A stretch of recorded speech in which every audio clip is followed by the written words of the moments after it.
कभी कभी ना हमारे जीवन में अजीब से संयोग होते हैं। और चूंकि हमारा मन बड़ा जिज्ञासु है, इसलिए उन घटनाओं और उन चीज़ों में एक पैटर्न ढूंढने की कोशिश करने लगता है, या ये सोचता है कि इसमें ज़रूर कोई गहरा अर्थ है, ज़रूर प्रकृति आपको कोई गहरा संदेश दे रही है। बहरहाल, मैं उन दो इंसिडेंट्स की बात कर रहा हूँ जो मेरे साथ हुए, और अब इसे संयोग कहें या प्रकृति का कोई व्यंग कहें, मैं इसका निर्णय आप पे छोड़ता हूँ।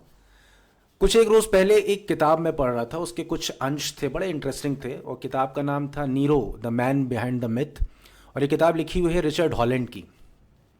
तो रिचर्ड हॉलैंड उसमें एक बड़ा अच्छा किस्सा बताते हैं नीरो का, कि 67 AD में, यानी ईसा के जन्म के बाद 67 AD में, उस समय ग्रीस जो है वो रोम का एक हिस्सा था, रोम का एक प्रांत हुआ करता था, रोमन एम्पायर का एक प्रांत था। उस समय जब नीरो ग्रीस पहुंचा घूमने के लिए, तो उसने इच्छा जताई कि जो ग्रीस में ओलंपिक्स होने वाले, मैं इनमें पार्टिसिपेट करना चाहता हूं। तो अब भाई, रोम का राजा ही वही है और ग्रीस उसका एक अधीनस्थ प्रांत है। तो अब जिस प्रतियोगिता में भी नीरो हिस्सा लेता, उसमें उसको विजेता घोषित कर दिया गया, उसके दबाव में कि भाई राजा है, इसको मना कौन करे। उसने बहुत सारी ऐसी प्रतियोगिताएं करवाई जिसमें सिर्फ वो जीत सकता था, हालांकि उनमें भी वो नहीं जीता। उसने गायन की कोई प्रतियोगिता कराई, उसने नृत्य की प्रतियोगिता कराई, अभिनय की प्रतियोगिता कराई, इवन 10 रथों वाले रथ दौड़ की भी प्रतियोगिता कराई। लेकिन इनमें से, हालांकि वो टेक्निकली किसी में नहीं जीता, लेकिन सब में उसको मेडल्स दे दिए गए।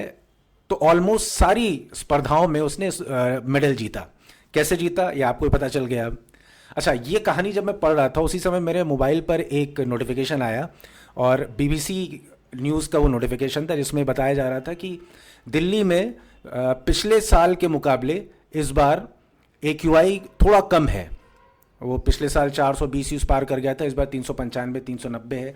फिर अगली खबर ये आई कि दिल्ली में जो AQI मॉनिटरिंग स्टेशन है, उनके ऊपर पानी का छिड़काव किया जा रहा है। उसके बाद वहाँ की मुख्यमंत्री वो लोगों को बता रही हैं कि देखिए, पिछले साल से हमारा AQI इस बार कम है। मुझे नहीं समझ में आ रहा था कि इन दोनों घटनाओं और इन दोनों किस्सों में कोई पैटर्न है या नहीं है, या कोई समानता है या नहीं। मैं ये आपके ऊपर छोड़ता हूँ। बहरहाल, मुद्दे की बात यह है कि अगर आप दिल्ली में भी आप रह रहे हैं और एग्ज़ाम की तैयारी कर रहे हैं, मेंस की तैयारी कर रहे हैं, तो हो सके तो अगले कुछ महीनों के लिए आप दिल्ली छोड़ दीजिए। घर पे रहिए, स्वस्थ रहिए। जान है तो जहान है, स्वास्थ्य है तो सब कुछ है। क्योंकि अभी इथियोपिया वाला भी कांड हुआ, वहाँ का जो ज्वालामुखी फटा, तो उसका क्या दिल्ली पे असर होगा भगवान जाने। तो बेहतर है फिलहाल कुछ महीनों के लिए आप घर जाइए, वहाँ से तैयारी करिए, क्योंकि स्वस्थ शरीर में ही स्वस्थ मन मस्तिष्क का वास होता है। तो मानिए और अच्छे से तैयारी करिए घर जाके। तो चलिए, इसी बात के साथ हम आज का अपना सफ़र शुरू करते हैं और आज के क्वेश्चंस उठाते हैं। तो फिलहाल मैं अपना ये फेस जो है बिल्कुल हटा देता हूँ, ताकि आपका पूरा ध्यान जो है टेक्स्ट पे रहे। तो चलिए, आज का पहला प्रश्न शुरू करते हैं, और पहला प्रश्न है कि अजंता, एलोरा, बाघ और अन्य स्थलों के उदाहरणों सहित भारत में भित्ति चित्रों के विकास का वर्णन कीजिए। तो हमेशा की तरह सबसे पहले इसका एक क्विक रिवीजन नोट्स देख लेते हैं, और सारे महत्वपूर्ण जो कीवर्ड्स हैं उनको याद कर लेते हैं।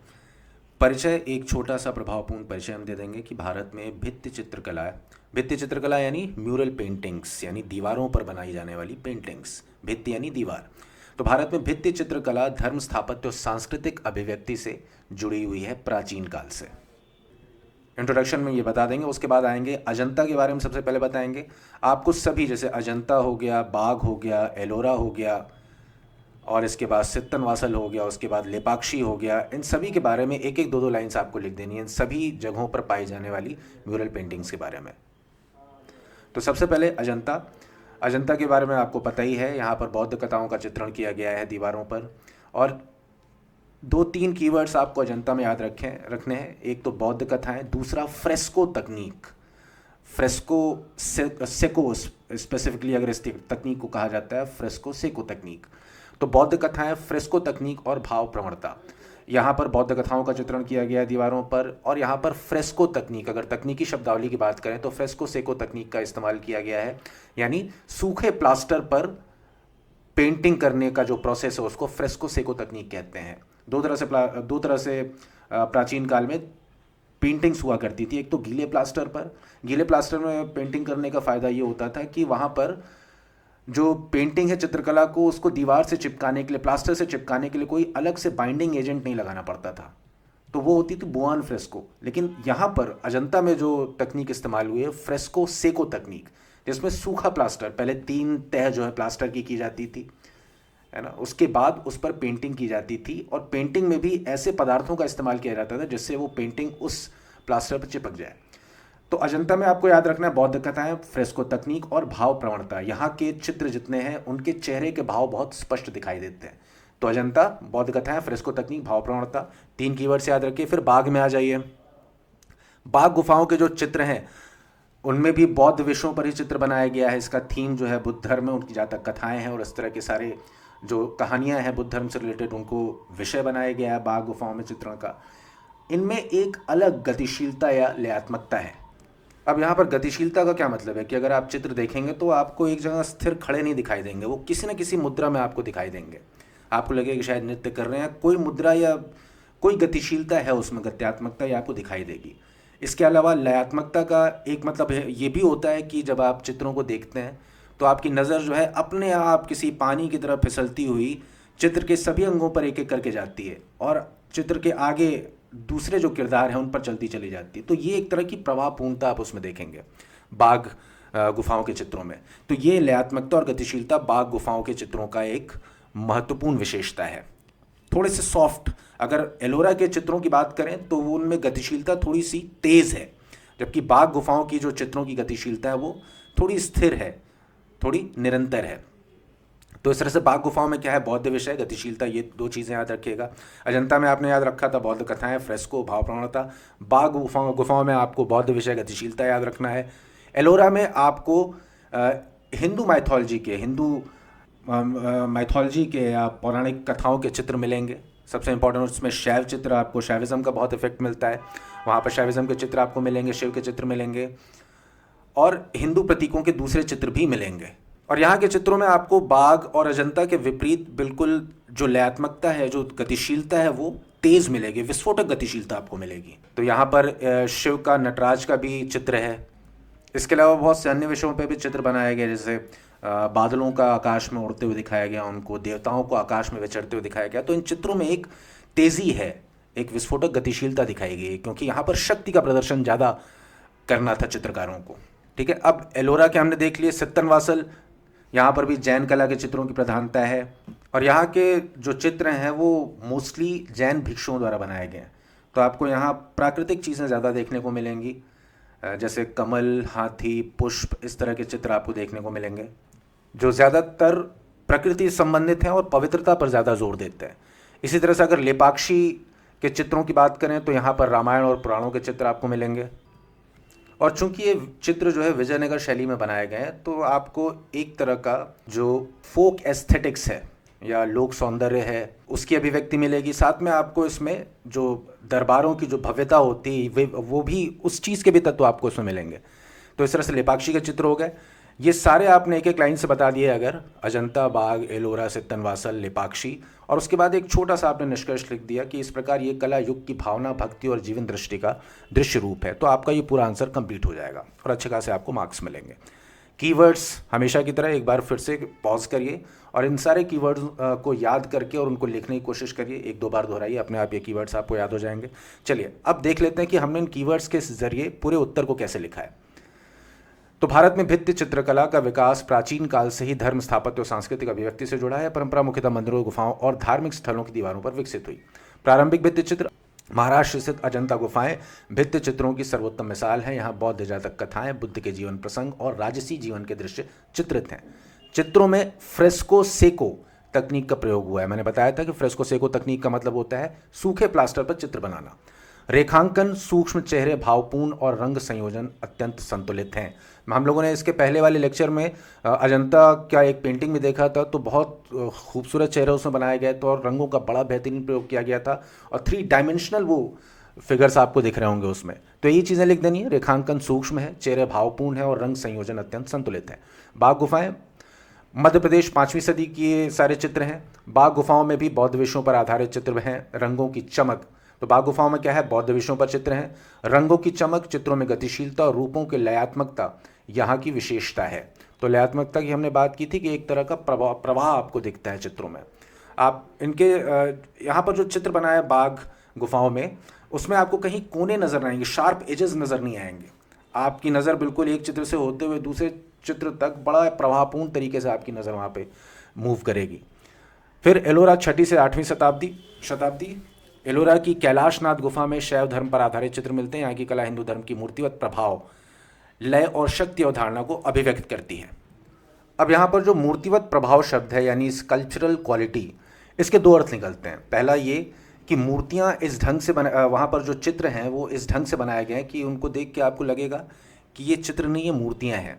क्यों? क्योंकि उनमें एक तरह की 3D इफेक्ट दिखाई देता है, 3 डायमेंशनल इफेक्ट दिखाई देता है। दूसरा, ऐसे रंगों का प्रयोग किया गया है उन चित्रों में कि वो देखने से काफ़ी ठोस और भारी प्रतीत होती हैं। तो ये हो गया मूर्तिवत प्रभाव जिसका एलोरा के चित्रों में प्रयोग किया गया है। यही क्वालिटी आपको अजंता की चित्रों में भी दिखेगी। वहाँ पर भी हमने बात की थी कि वहाँ के भी चित्र थोड़ा सा 3 डायमेंशनल इफेक्ट प्रोड्यूस करते हैं।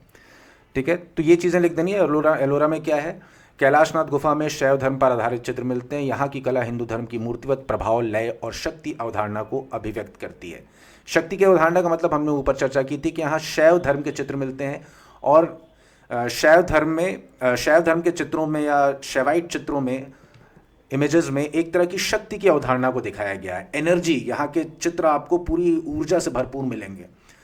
एक तरह का उनमें एनर्जेटिक इफेक्ट है जो आपके अंदर ऊर्जा भर देगा। तो इस तरह की शक्ति की अवधारणा को वहाँ पर ज़्यादा प्रमोट किया है। जबकि बाघ और अजंता की गुफाओं के चित्रों को देखा जाए तो वो थोड़ी सी सौम्य और थोड़ी सी कोमलता लिए हुए हैं। तो ये फ़र्क है एलोरा और बाघ और अजंता के चित्रों में। सित्तनवासल में आए, 7वीं सदी में तमिलनाडु के सित्तनवासल के जो चित्र हैं इनका निर्माण हुआ था। यहाँ जैन भिक्षुओं द्वारा बनाए गए चित्रों में कमल, पुष्प, मछलियाँ, हाथी आदि चित्र थे जो जीवन और आत्मा की शुद्धता का प्रतीक हैं। लेपाक्षी में आ जाइए, आंध्र प्रदेश का लेपाक्षी जो है ये 16वीं सदी में यहाँ चित्र बनाए गए थे। विजयनगर साम्राज्य के समय के हैं ये चित्र, तो विजयनगर शैली में ही बनाए गए होंगे। और ये चित्र क्या है? रामायण, महाभारत और पुराणों पर आधारित हैं। इनकी शैली में लोक सौंदर्य बोध और दरबारी भव्यता का समन्वय दिखाई देता है, जो हमने नीचे भी देखा था। निष्कर्ष में वही लिख दिया, भारत की भित्ति चित्र परंपरा धार्मिक, सांस्कृतिक और सौंदर्यात्मक दृष्टि से अत्यंत समृद्ध है। ये कला रूप केवल चित्रांकन नहीं बल्कि उस युग की भावना, भक्ति और जीवन दृष्टि का दृश्य रूप है। ठीक है, तो ये प्रश्न खत्म हो गया। अब चलते हैं प्रश्न नंबर 33 पर। प्रश्न है, भारतीय चित्रकलाएं मिथक, इतिहास और धर्म के दृश्य पाठ यानी विजुअल टेक्स्ट के रूप में कैसे कार्य करती हैं? इसमें कुछ खास नहीं करना है आपको, बस ये बता देना है कि भारतीय चित्रकला किस तरह से धर्म, इतिहास और मिथक का चित्रण करती हैं। तो सबसे पहले आप बता दीजिएगा कि भारतीय चित्रकला केवल सौंदर्य का साधन नहीं बल्कि एक दृश्य पाठ भी है जो समाज की सांस्कृतिक स्मृति। मैं अब इसको बहुत डिटेल में इसके शॉर्ट वर्ड्स और फिर उसका एक्सटेंशन नहीं करूँगा क्योंकि इस तरह के सवाल बहुत इंपॉर्टेंट नहीं है। फिर भी अगर आपको थोड़ा बहुत इधर उधर खेल जाए आयोग कि थोड़े नए ढंग के प्रश्न बना दें जिसमें आप अपने कॉमन सेंस से आंसर लिखना हो, तो इस तरह के प्रश्न वहाँ पर आपका एक डायमेंशन, आपके वैचारिक विमाओं को खोलने का काम करेंगे। तो आपको अच्छा कंटेंट, ऐसे क्वेश्चन से आपको अच्छा कंटेंट मिल जाएगा। तो मैं सिर्फ एक अनप्रेडिक्टेड पैटर्न आ गया क्वेश्चंस का, तो मैं उसके लिए आपको बस इस तरह के क्वेश्चंस करवा रहा हूँ। संभावना कम है कि इस तरह के बहुत जटिल और बहुत प्रयोगात्मक प्रश्न पूछे जाएं, तो मैं इसको फटाफट करवा देता हूँ कि आपको एक छोटा सा असरदार इंट्रोडक्शन लिखना है कि भारतीय चित्रकला केवल सौंदर्य का साधन नहीं बल्कि एक दृश्य पाठ भी है जो समाज की सांस्कृतिक स्मृति, धार्मिक विश्वासों, ऐतिहासिक घटनाओं के चित्रों के माध्यम से प्रेषित करती है। मिथकों के चित्रण, आपको क्या क्या बताना था कि किस तरह से मिथकों, धर्म और इतिहास का चित्रण करती है भारतीय चित्रकला।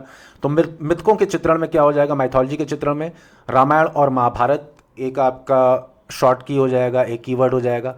रामायण महाभारत में क्या बताएंगे? जैसे अजंता, चित्रकूट और मुगल राजस्थानी लघु चित्रों में इन महाकाव्यों के प्रसंगों को चित्रित किया गया है। ठीक है, तो अजंता की गुफाओं के चित्र, चित्रकूट में भी बुंदेलखंडी शैली में बहुत सारे मंदिरों और महलों में भी वहाँ पर चित्र बनाए गए हैं जिसमें रामायण और महाभारत के प्रसंगों का चित्रण किया गया, खासकर रामायण के चित्रों का चित्रण ज़्यादा किया गया है। इसी तरह से मुगल राजस्थानी जो मिनिएचर पेंटिंग से लघु चित्र, वहाँ पर भी इन महाकाव्यों के प्रसंगों को चित्रित किया गया है। तो रामायण महाभारत आपने पहला कीवर्ड याद कर लिया। फिर दूसरे में आप उदाहरण दे दीजिएगा, जैसे राम वनवास, अर्जुन का गांडी उदाहरण। इस तरह के चित्रों का चित्रण हमको इन जगहों पर मिल जाता है। फिर आइए लोक कथाएं और पुराण, यानी माइथोलॉजी में पहला तो हो गया रामायण महाभारत, तो दूसरा हो गया लोक कथाएं और पुराण। पौराणिक देवी देवताओं की कहानियाँ चित्रकला में जीवंत की गई हैं, जैसे जो उड़ीसा का पटचित्र है और पश्चिम बंगाल का जो पटुआ चित्र है, ये दोनों चित्रकलाओं में आपको पौराणिक देवी देवताओं की कहानियाँ मिलेंगी। जैसे पटुआ चित्र जो है और ये पट चित्र, इन दोनों के नाम में पट है। इसका मतलब क्या है? पट यानी पट्टिका, तो इसमें कपड़े पर सारे के सारे चित्र बनाए जाते हैं। जैसे पटुआ चित्र आपका हो गया, लंबा सा जो कपड़े का थान होता है ना, उस पर ये चित्र बनाए जाते हैं। जैसे अगर आप जो टिश्यू पेपर का जो रोल होता है ना, वैसे ही कपड़ों का रोल होता है जिसपे इन चित्रों को बनाया जाता है, और एक सीरियल वाइज ये ऐसे धारावाहिक रूप में इन चित्रों को बनाया जाता है जैसे आपको लगे कि एक के बाद दूसरे एपिसोड्स आप देख रहे हैं। और बड़ा ये इंटरेस्टिंग है ये पूरा फिनोमेना। इसमें जो कलाकार हैं जब वो चित्र बनाते हैं तो उस समय पटेर गान नाम का एक गीत गाते हैं। गान यानी गीत।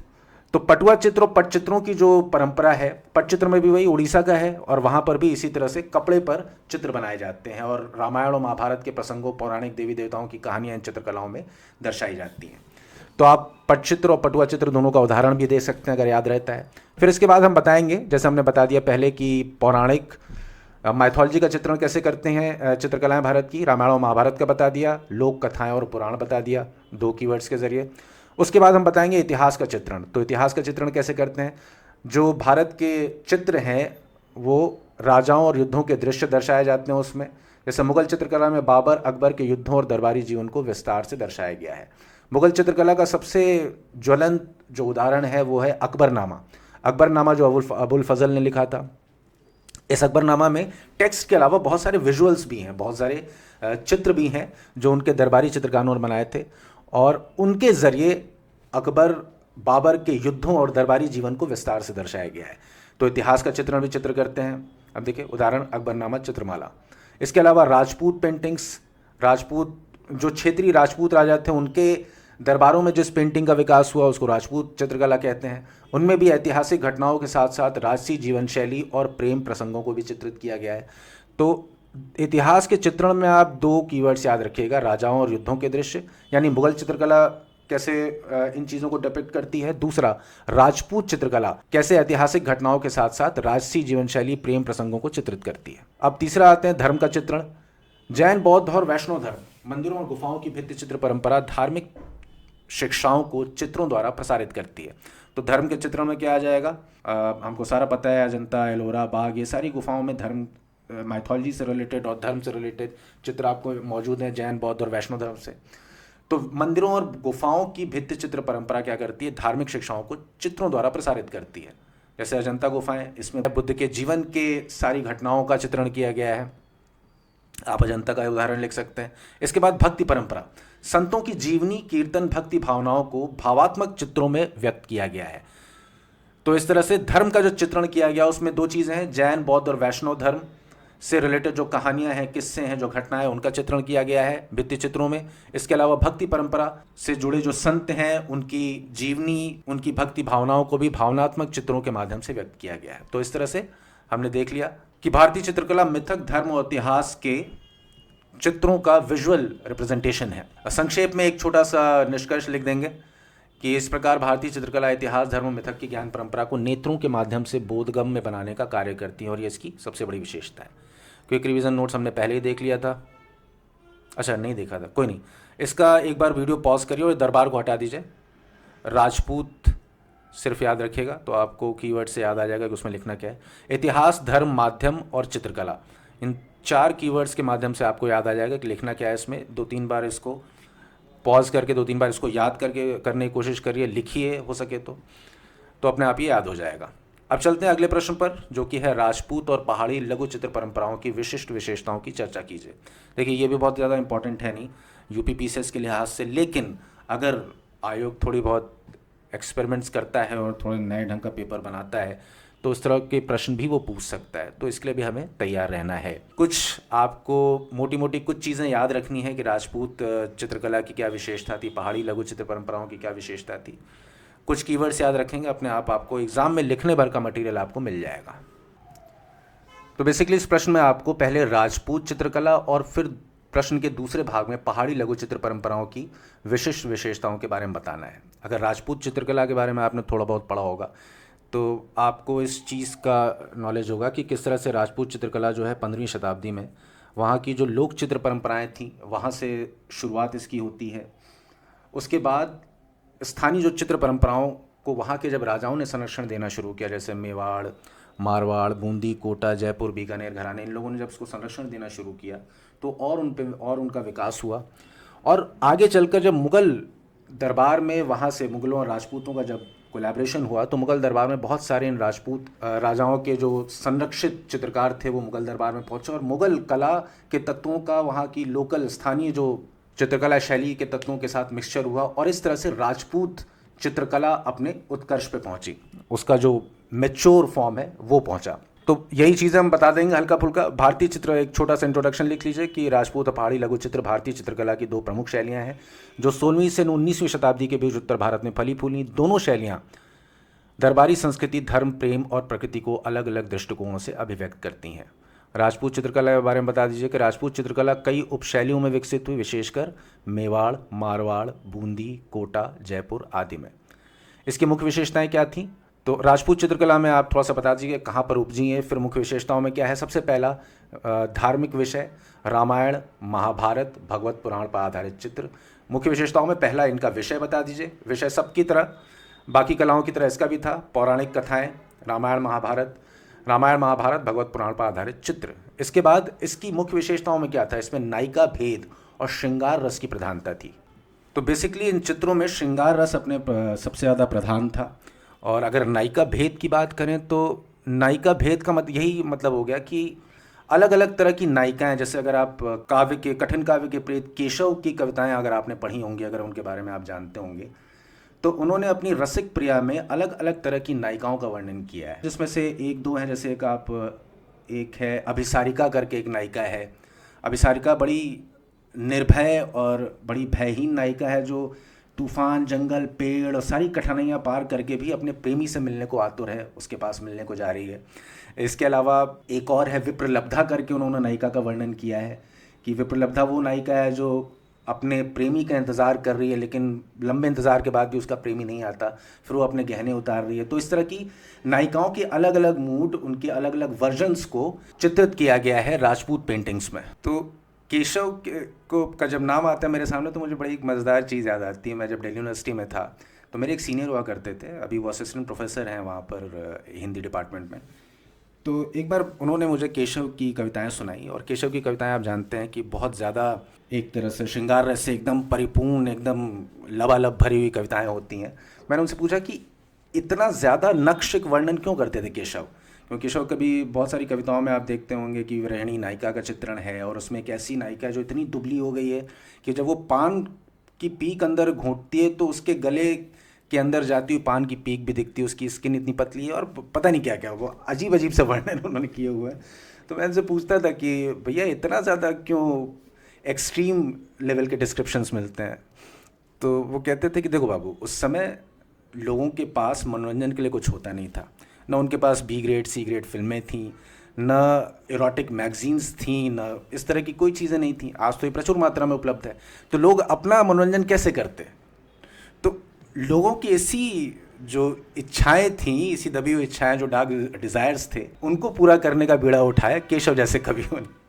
तो उन्होंने इतने खतरनाक नायिकाओं के इतने खतरनाक वर्णन दिए। तो इसी नायिका भेद, जो उन्होंने नायिकाओं के कई तरह की नायिकाएं बताई हैं, इसी नायिका भेद पर राजपूत पेंटिंग्स जो है वो आश्रित हैं। बहुत सारी नायिकाओं के अलग अलग वर्जन्स और उनके मूड्स इन पेंटिंग्स पर दिखाया गया, और श्रृंगार रस की बिल्कुल प्रधानता है, एकदम लबालब भरी हुई पेंटिंग श्रृंगार रस से। ठीक है, आगे क्या है? चित्रों में सपाट रंग, गाढ़ी सीमाएं और प्रतीकात्मक रूपांकन, ये सारी चीज़ें की गई हैं। हाथी, घोड़े, महल, वनस्पति के सौंदर्य पर चित्रण भी किए गए हैं। और इसमें जो प्रमुख रंगों का प्रयोग हुआ है वो है केसरिया, हरा, नीला और लाल। प्रकृति को सजावटी रूप में प्रस्तुत किया गया है। तो ये सारी विशेषताएं आप लिख देंगे राजपूत चित्रकला की। फिर अगले पॉइंट पर आ जाएंगे पहाड़ी चित्रकला। तो मुख्य रूप से गूलर, कांगड़ा, बसोली, चंबा आदि क्षेत्रों में विकसित हुई, पहाड़ी क्षेत्रों में विकसित हुई, सारे पहाड़ी क्षेत्र ही हैं। तो इनमें से जो इन सारे क्षेत्रों में जो कलाएं विकसित हुई, यहाँ के राजाओं ने जिन कलाओं को प्रश्रय दिया वो थी पहाड़ी चित्रकला। इनमें से कांगड़ा शैली सबसे प्रसिद्ध है। मुख्य विशेषताएं क्या है? भाव प्रधान चित्रण, विशेषकर राधा कृष्ण के श्रृंगारिक प्रसंग, प्राकृतिक दृश्य, घाटियाँ, फूल, नदी, पक्षी, चित्रों में सौंदर्य का विस्तार, नर नारी की आकृतियाँ कोमल, आंखें बड़ी और भावपूर्ण, रंगों का प्रयोग हल्का, संयमित और नर्म, चित्रों में भाव, संगीत और प्रेम की गहराई। तो ये सारी चीज़ें हमने पहाड़ी और राजपूत चित्रकला की बता दी। निष्कर्ष में लिख देंगे एक छोटा सा कि राजपूत और पहाड़ी लघु चित्र केवल चित्र नहीं बल्कि भारतीय संस्कृति, दर्शन और सौंदर्य बोध की सजीव झलकियाँ हैं जो क्षेत्रीय भावनाओं और कलात्मक दृष्टिकोण को उजागर करती हैं। तो हमने राजपूत और पहाड़ी चित्रकला की विशेषताओं का हमने इस प्रश्न में वर्णन कर दिया। एक दो बार इन कीवर्ड्स को देखिएगा, इस क्विक रिवीजन नोट्स को देखिएगा, लिखने की कोशिश करिएगा, रिवाइज करिएगा, अपने आप ये तैयार हो जाएगा। चलिए अब अगले प्रश्न पर आते हैं कि आधुनिक भारतीय चित्रकला की मुख्य विशेषताएं क्या है, चर्चा कीजिए।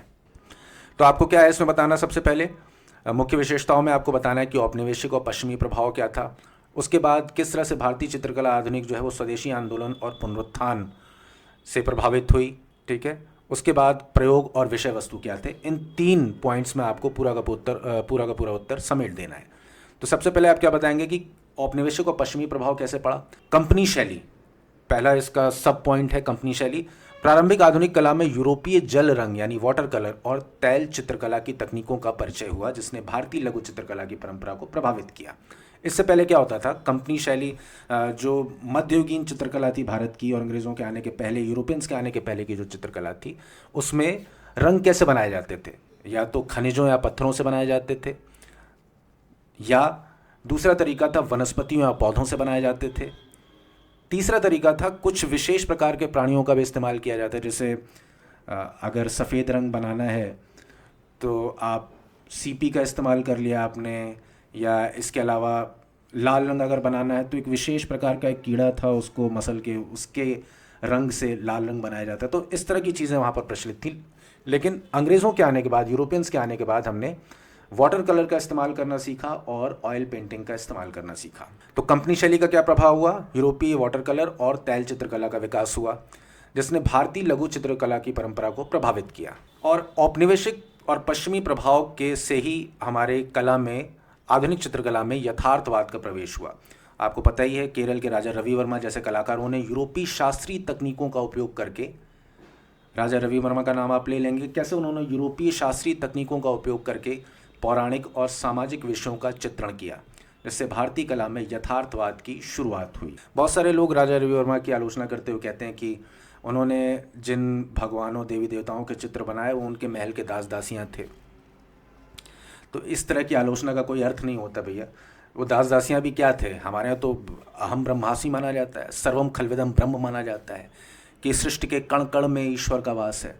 तो अगर उन्होंने उनके चेहरों का इस्तेमाल किया होगा देवी देवताओं के चित्रों को बनाने में तो उसमें क्या गलत है, हमने तो सबके अंदर ब्रह्म को मान लिया है। तो ये भी एक आर्गुमेंट का काउंटर आर्गुमेंट हो सकता है। इस तरह की अगर कोई बातें कहा करे तो एक सिरे से आप उनको या तो इग्नोर कर दीजिए या तो ऐसा जवाब दीजिए कि दोबारा वो उस तरह की बातें बोल ना पाए, ठीक है। चलिए खैर, अब हमने औपनिवेशिक और पश्चिमी प्रभाव को 2 सब बुलेट्स के माध्यम से जान लिया, कंपनी शैली और यथार्थवाद से। अब दूसरा है स्वदेशी आंदोलन और पुनरुत्थान। स्वदेशी आंदोलन के दौरान हमने पढ़ा है कि किस तरह से Bengal school of art develop हुआ। अवनींद्रनाथ टैगोर का उस समय नाम सुना है कि उन्होंने एक अलग शैली बनाई। रविन्द्रनाथ टैगोर ने भी बाद में अपने जीवन के उत्तरार्ध में चित्रकला में अपने हाथ आजमाने शुरू किए। तो बंगाल स्कूल क्या है, ये शैली औपनिवेशिक कला के विरोध में स्वदेशी भावना से प्रेरित थी। अवनींद्रनाथ टैगोर जैसे कलाकारों ने अजंता, मुगल और जापानी वॉश तकनीकों को मिलाकर एक नई शैली विकसित। देखा जाए तो ये जापान में विकसित हुई वॉश तकनीक क्या थी, इसमें एक्चुअली रंगों और पानी का इस्तेमाल करके चित्रों को थोड़ा सा हल्कापन उसमें लाया जाता था। हल्कापन मतलब बेकार चित्र नहीं, थोड़ा सा लाइटनेस या थोड़ा सा माइल्ड उनको बनाया जाता था। दूसरा, उनमें एक तरह की डेप्थ क्रिएट की जाती थी, एक तरह की गहराई, और उसके अलावा उनको लेयर्ड बनाया जाता था। तो इन तकनीकों को मिला के सम्मिलित रूप से जापानी वॉश तकनीक कहते हैं और इसी का इस्तेमाल किया था अवनींद्रनाथ टैगोर ने अपने चित्रों में। इससे क्या हुआ, विशेषताएं, कोमल रंग, लयबद्ध रेखाएं और भारतीय इतिहास, पौराणिक कथाओं और ग्रामीण जीवन का चित्रण। तो आप स्वदेशी आंदोलन और पुनरुत्थान में बंगाल स्कूल का जिक्र कर देंगे, अवनींद्रनाथ टैगोर और जापानी वॉश तकनीक का इस्तेमाल आप जिक्र कर देंगे। उसके बाद विशेषताओं में क्या लिखेंगे, जो बंगाल स्कूल था उसके चित्र कैसे थे, कोमल रंग थे, लयबद्ध रेखाएं और भारतीय इतिहास, पौराणिक कथाओं और ग्रामीण जीवन का चित्रण किया गया था। इसके बाद आधुनिकता का अन्वेषण। सेकेंड पॉइंट में आप लिख देंगे जो स्वदेशी आंदोलन के दौरान आधुनिकता का अन्वेषण कैसे हुआ। प्रोग्रेसिव आर्टिस्ट ग्रुप 1947 के बाद FN सूजा, MF हुसैन और SH रजा जैसे कलाकारों ने क्यूबिज्म और अभिव्यक्तिवाद जैसी अंतर्राष्ट्रीय आधुनिक शैलियों को अपनाया, लेकिन उन्हें भारतीय सामाजिक और सांस्कृतिक विषयों के साथ जोड़ा। सबसे पहले अगर हम क्यूबिज्म यानी जैसे को हिंदी में घनवाद भी कहते हैं, अगर इस कला को देखें, ये शैली में क्या होता था, इसकी शुरुआत की थी पाब्लो पिकासो, नाम सुना ही होगा, और जॉर्ज ब्रैक ने। इसमें एग्जैक्टली होता क्या था कि पहली बार कला को बौद्धिक दृष्टिकोणों पर परखा गया, यानी तर्क और विश्लेषण पर आधारित कलाकृतियाँ बनाई गई। अब अगर एक्सप्रेशनिज्म की बात करें तो एक्सप्रेशनिज्म भी एक तरह से जर्मनी में इसकी शुरुआत हुई थी, और ये इसमें जो चित्रकलाएं हैं वो बाहरी अनुभवों से ज़्यादा आंतरिक अनुभवों पर केंद्रित होती थी। तो इस तरह से हमने क्यूबिज्म और अभिव्यक्तिवाद दोनों को देख लिया, और ये दोनों ही एलिमेंट्स भारत में लेके आने वाले थे FN सूजा, MF हुसैन और SH रजा जैसे कलाकार। तो इस तरह से इन्होंने क्या किया, अंतर्राष्ट्रीय आधुनिक शैलियों को अपनाया, लेकिन उन्हें भारतीय सामाजिक और सांस्कृतिक विषयों के साथ जोड़ दिया। अमूर्तता यानी एब्स्ट्रैक्शन, कई कलाकारों ने रूप को तोड़कर रंग और भावना के माध्यम से अमूर्त कला का अन्वेषण किया है। जैसे मॉडर्न आर्ट, बहुत सारी पेंटिंग्स आपको समझ में नहीं आएगा कि है क्या, खाली ब्रश जो है रैंडमली चला दिया और बड़ा दिग्गज कलाकार है तो लाखों करोड़ों की पेंटिंग बिक गई। वो एक तरह का एब्स्ट्रैक्शनिज्म था, मूर्त की जगह अमूर्त कला थी एक तरह की। तो ये भी आधुनिक चित्रकला की एक विशेषता है, इसको भी आप याद रखेंगे। पहला प्रोग्रेसिव आर्टिस्ट ग्रुप, उसके बाद अमूर्तता, ये दोनों अगर कीवर्ड्स आपको याद है तो आधुनिक चित्रकला के बारे में आप लिख लेंगे। इसके बाद प्रयोग और विषय वस्तु अगला कीवर्ड था। आधुनिक भारतीय चित्रकला में सामग्री जैसे कैनवास पर एक्रेलिक या ऑयल, और विषय वस्तु जैसे सामाजिक सोशल कमेंट्री, सामाजिक टिप्पणी, गरीबी, शहरी जीवन, पहचान का संकट, जो थोड़े से सोशली कंटेम्प्रेरी या रिलेवेंट जो टॉपिक्स थे, सामाजिक रूप से जो प्रासंगिक मुद्दे थे, उनका चित्रण किया गया है और लगातार चित्रण किया गया है। तो आधुनिक भारतीय चित्रकला में सामग्री और विषय वस्तु के साथ लगातार प्रयोग दिखाई देता है। ये शैली पश्चिमी कला और भारतीय सौंदर्य शास्त्र के बीच एक सतत संवाद का प्रतिनिधित्व करती है। तो ये रहा इसका कीवर्ड्स, एक बार आप देख लीजिएगा, बहुत इंपॉर्टेंट नहीं है, फिर भी 2-3 बार आप देखेंगे तो ये सारे कीवर्ड्स आपको याद हो जाएंगे, और आप अगर थोड़ा घुमा फिरा के एक्सपेरिमेंटेटिव मोड में आता है तो इस तरह के प्रश्न का आप उत्तर देख सकेंगे। क्या है मुख्य विशेषताओं में, औपनिवेशिक और पश्चिमी प्रभाव बता दीजिएगा, स्वदेशी आंदोलन और पुनरुत्थान बता दीजिएगा, आधुनिकता का अन्वेषण बता दीजिएगा, प्रयोग और विषय वस्तु बता दीजिएगा। ये 4 आपने चीज़ें बता दी तो आपका ये पूरा का पूरा आधुनिक चित्रकला का टॉपिक कंप्लीट हो जाएगा। अब आते हैं भारतीय शास्त्रीय संगीत, भारतीय संगीत के ऊपर, इंडियन म्यूजिक के ऊपर आते हैं, और इसमें पहला प्रश्न है कि भारतीय शास्त्रीय संगीत की प्रमुख विशेषताएं लिखिए। तो इस प्रश्न में क्या करना है, भारतीय शास्त्रीय संगीत की प्रमुख विशेषताओं में एक छोटा सा इंट्रोडक्शन दे दिए। भारतीय शास्त्रीय संगीत विश्व की प्राचीनतम और समृद्ध संगीत परंपराओं में से एक है, जिसकी जड़ें वेदों के समय तक जाती हैं। यह संगीत केवल मनोरंजन का माध्यम नहीं बल्कि एक आध्यात्मिक साधना भी माना जाता है। इसकी कुछ प्रमुख विशेषताएं निम्नलिखित हैं। ये सारी विशेषताएं आपको पता हैं, सिर्फ आपको इनके कीवर्ड्स याद रखने हैं और आप बड़े आराम से ये प्रश्न अच्छा लिख ले जाएंगे। आप इसमें टोटल 10 विशेषताएं दी हुई हैं, अगर आपको 4-5 भी याद रहती हैं तो 150 वर्ड्स में बड़ा अच्छा आंसर इसका आप लिख सकते हैं। पहला क्या है इसका, राग प्रधान प्रकृति। भारतीय शास्त्रीय संगीत रागों पर आधारित होता है। प्रत्येक राग विशिष्ट स्वरों का संयोजन होता है। स्वर यानी जैसे सा रे गा मा पा धा नी सा, स्वर उसी तरह से ये 7 स्वर, जैसे आपके वेस्टर्न म्यूजिक में क्या है, डो रे मी फा सो लाती, तो ये स्वर हैं। इससे भी सूक्ष्म एक और आता है जो आगे हम डिस्कस करेंगे, और भी ज़्यादा सूक्ष्म स्तर पर स्वरों को बांटा गया है। तो भारतीय शास्त्रीय संगीत रागों पर आधारित होता है। प्रत्येक राग विशिष्ट स्वरों का संयोजन होता है जो एक निश्चित भाव या मनोदशा को प्रकट करता है। राग का अलग अलग समय भी होता है, आपको ही पता है। राग दिन के समय ऋतु और भावना के अनुसार गाए बजाए जाते हैं। जैसे अगर भोर में अगर आपको कोई सुनना है तो आप राग भैरवी का कोई गाना सुनेंगे, आपको बड़ा अच्छा लगेगा। राग भैरवी का अगर कोई भी एक गाना, जैसे किशोर कुमार का गाना है चिंगारी कोई भड़के तो सावन उसे बुझाए, इसको अगर आप भोर में सुनेंगे तो आपको बड़ा अच्छा लगेगा। तो इसी तरह से दिन के प्रत्येक समय और इवन मौसमों के आधार पर भी राग बनाए गए हैं। उन खास मौसम में उनको सुनना अच्छा लगता है और उसी मौसम में वो गाए भी जाते हैं। इसी तरह से दिन के एक और पहर में अगर आप शाम को सुनना है तो आप राग यमन का कोई भी गाना सुन लीजिए, आपको बहुत अच्छा लगेगा। राग यमन पे तो बहुत सारे गाने हैं, जैसे एक है जब दीप जले आना, ये वाला गाना राग यमन पे, अगर आप इसको शाम को सुनेंगे बड़ा अच्छा लगेगा। तो इसी तरह से राग प्रधान प्रकृति है और प्रत्येक समय और ऋतु के अनुसार, मौसम के अनुसार रागों को अलग अलग क्लासिफाई किया गया है। तो ये राग प्रधान प्रकृति अपने देख लिया। ताल का महत्व है। ताल यानी लयबद्ध समय संरचना भारतीय संगीत का एक महत्वपूर्ण अंग है। विभिन्न तालों जैसे त्रिताल की जगह आप तीन ताल कर लिए, त्रिताल भी इसको बोलते हैं, तीन ताल, एक ताल, झप ताल आदि के माध्यम से संगीत को एक विशिष्ट गति और संरचना मिलती है। तो इस तरह से ताल का भी महत्व है भारतीय शास्त्रीय संगीत में। स्वर की सूक्ष्मता, भारतीय शास्त्रीय संगीत में 22 श्रुतियां यानी माइक्रो नोट्स हैं, जो पश्चिमी संगीत के 12 स्वरों की तुलना में अधिक सूक्ष्म और भावप्रद होती हैं। यहाँ पर 22 श्रुतियाँ हैं, और आप श्रुतियों का एक बार नाम अगर आप देखने जाएंगे ना, अगर आप इनको नेट पे सर्च करेंगे, तो अगर घर में कोई नई बच्ची या बिटिया पैदा हुई है किसी के, या भतीजी हुई है, तो आप इतने प्यारे प्यारे नाम है ना कि उनमें से कोई नाम भी आप रख सकते हैं। जैसे एक बड़ा अच्छा नाम है उसमें क्षिति, रम्या, और इसी तरह से और भी नाम है जो बड़े प्यारे प्यारे, रोहिणी करके एक नाम है। तो ये 22 श्रुतियों के अलग अलग नाम हैं। तो हमारे यहाँ कितना प्रिसिशन है, कितना माइक्रो लेवल पर हमारा म्यूज़िक उसको डिवाइड किया गया है। वहाँ पर सिर्फ 12 स्वर हैं, जबकि हमारे यहाँ 22 श्रुतियाँ हैं। तो स्वर की सूक्ष्मता हमारे यहाँ है। पहला क्या था? राग प्रधान प्रकृति है, ताल का महत्व है, स्वर की सूक्ष्मता है। फिर चौथा है मूलतः एकल प्रदर्शन। हमारे यहाँ मैक्सिमम संगीत में आपको सोलो परफॉर्मेंस मिलेगा। भारतीय शास्त्रीय संगीत परंपरागत रूप से एकल गायन या वादन पर आधारित होता है, जहाँ कलाकार अपने कौशल और भावनात्मक अभिव्यक्ति का प्रदर्शन करते हैं। ये इस पर आपको बहुत ज़्यादा बताने की ज़रूरत नहीं, आपको पता ही है। आलाप और विस्तार, प्रस्तुति की शुरुआत अक्सर आलाप से होती है। आलाप आप समझ गए होंगे, अगर वो गाना याद होगा आपको, आओगे जब तुम साजना, उस्ताद राशिद खान का वो गाना है, उसमें शुरुआत में कितना प्यारा आलाप है। तो भारतीय शास्त्रीय संगीत में आपको आलाप काफ़ी अच्छे एकदम शुरुआत ही आलाप से आपकी होगी, और ये बड़ी एक यूएसपी होती है हमारे शास्त्रीय संगीत की।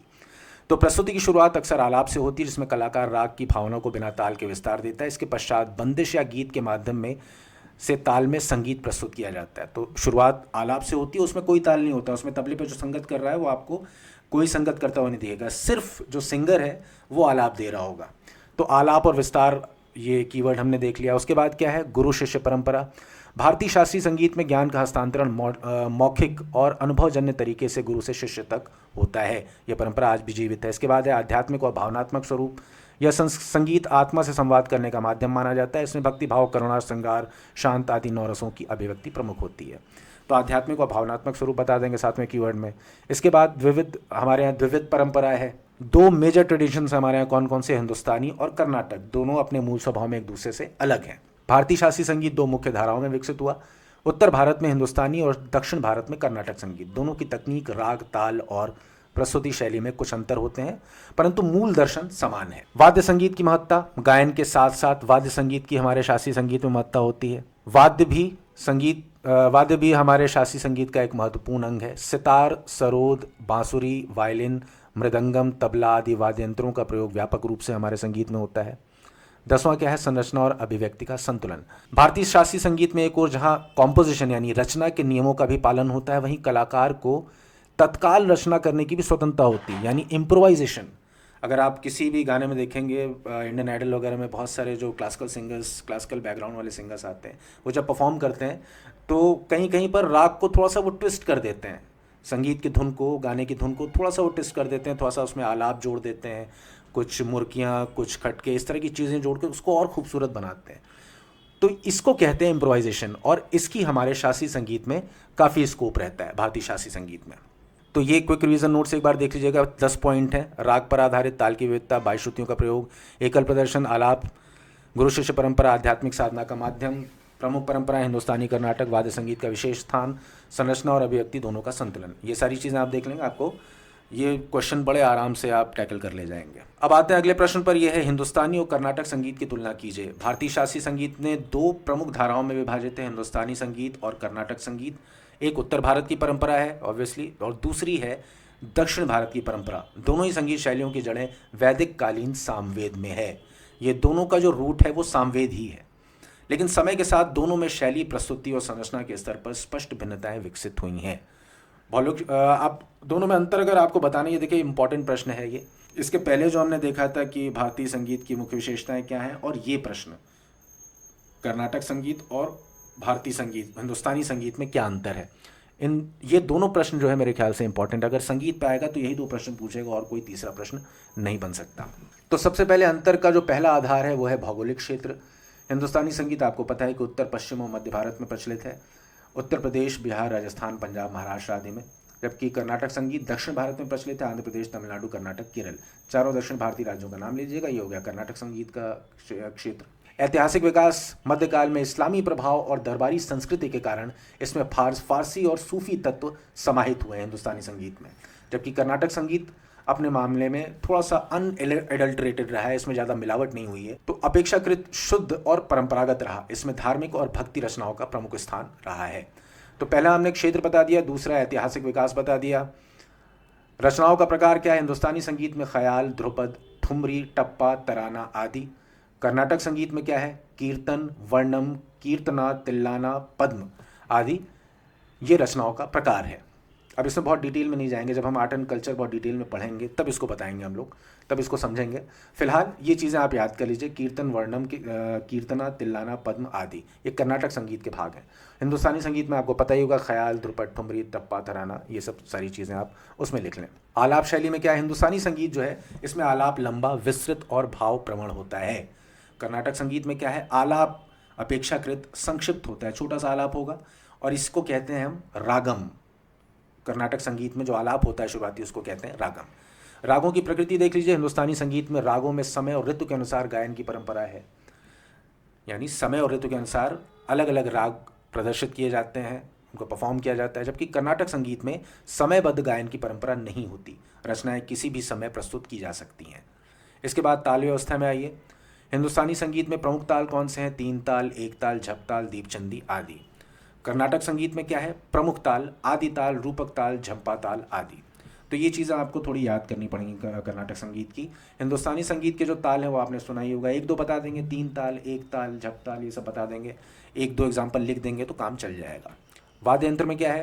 हिंदुस्तानी संगीत सितार, सरोद, बांसुरी, तबला, हारमोनियम, संतूर आदि होता है इसमें संगत में। कर्नाटक संगीत में क्या होता है? वीणा, मृदंगम, वायलिन, घटम आदि। प्रमुख संगीतज्ञ कौन से हैं हिंदुस्तानी संगीत के? तानसेन, भीमसेन जोशी, किशोरी अमोनकर, उस्ताद बिस्मिल्लाह खां। कर्नाटक संगीत में त्यागराज, मुथुस्वामी दीक्षितर, श्याम शास्त्री, MS सुब्बलक्ष्मी। भाषा का प्रयोग हिंदुस्तानी संगीत में ब्रज हिंदी, उर्दू, पंजाबी, मराठी आदि। कर्नाटक संगीत में तेलुगु, तमिल, कन्नड़ और संस्कृत। भाव और उद्देश्य क्या है? हिंदुस्तानी संगीत रचनात्मक स्वतंत्रता अधिक होती है, भाव की विविधता इसमें होती है। श्रृंगार, वीर, करुण, भक्ति भाव। कर्नाटक संगीत में क्या होता है? भक्ति भाव पर अधिक जोर होता है, रचनाओं का उद्देश्य ईश्वर की स्तुति होता है। जबकि हिंदुस्तानी संगीत जो है अपने स्वभाव में ईश्वर के प्रति भक्ति को प्रदर्शित करने वाला नहीं होता है, उसमें रचनात्मक स्वतंत्रता अधिक होती है। सभी रस आपको इसमें मिल जाएंगे। निष्कर्ष, दोनों ही परंपराएं भारतीय सांस्कृतिक विरासत की अनमोल धरोहर हैं। यद्यपि इनके स्वरूप में भिन्नता है, फिर भी मूल भावना, राग, रस और साधना दोनों में समान है। दोनों शैलियाँ आज भी जीवंत हैं और विश्व भर में सराही जाती हैं। क्विक रिवीजन नोट्स में वही सारी चीज़ें, आधार दोनों में अंतर क्या बिंदु देख लीजिएगा कौन कौन से हैं। क्षेत्र, ऐतिहासिक विकास, रचनाएं, आलाप, राग, प्रकृति, ताल, वाद्यंत्र इत्यादि, संगीतज्ञ, भाषा, उद्देश्य, ये सारी चीज़ें हमने देख ली। अब हम देखेंगे भारतीय नृत्य कला।